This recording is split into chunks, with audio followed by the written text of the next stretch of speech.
राम राम सारे बहन भाइयों को। तुलसा जी की कथा। कार्तिक के महीने में सब कोई तुलसा माता को सींचने जाती, सब कोई सींच के आ जाती, पर एक बुढ़िया माई आती और तुलसा माता से रोजाना कहती, तुलसा माता सबकी दाता, मैं बिड़ला सींचू तेरा, तू कर निस्तारा मेरा।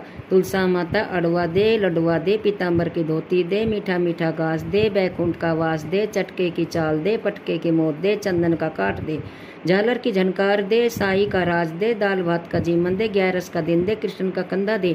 इतनी बात सुनकर तुलसा माता सूखने लगी। भगवान ने पूछा कि तुम्हारे पास तो इतनी औरतें आती हैं, तुम्हें जिमावे गावे, फिर तुम क्यों सूखने लगी?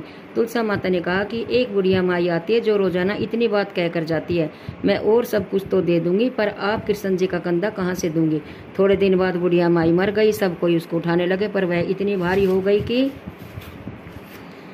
उठे ही नहीं। सब कोई कहने लगे कि पाप घाट की माला फेरती थी जिससे इतनी भारी हो गई। भगवान बूढ़े ब्राह्मण का रूप धारण करके आए, सबसे पूछने लगे कि इतनी भीड़ क्यों हो रही है? सब बोले कि एक बुढ़िया मर गई है, पाप नहीं थी इसलिए किसी से नहीं उठती। तब भगवान बोले कि इसके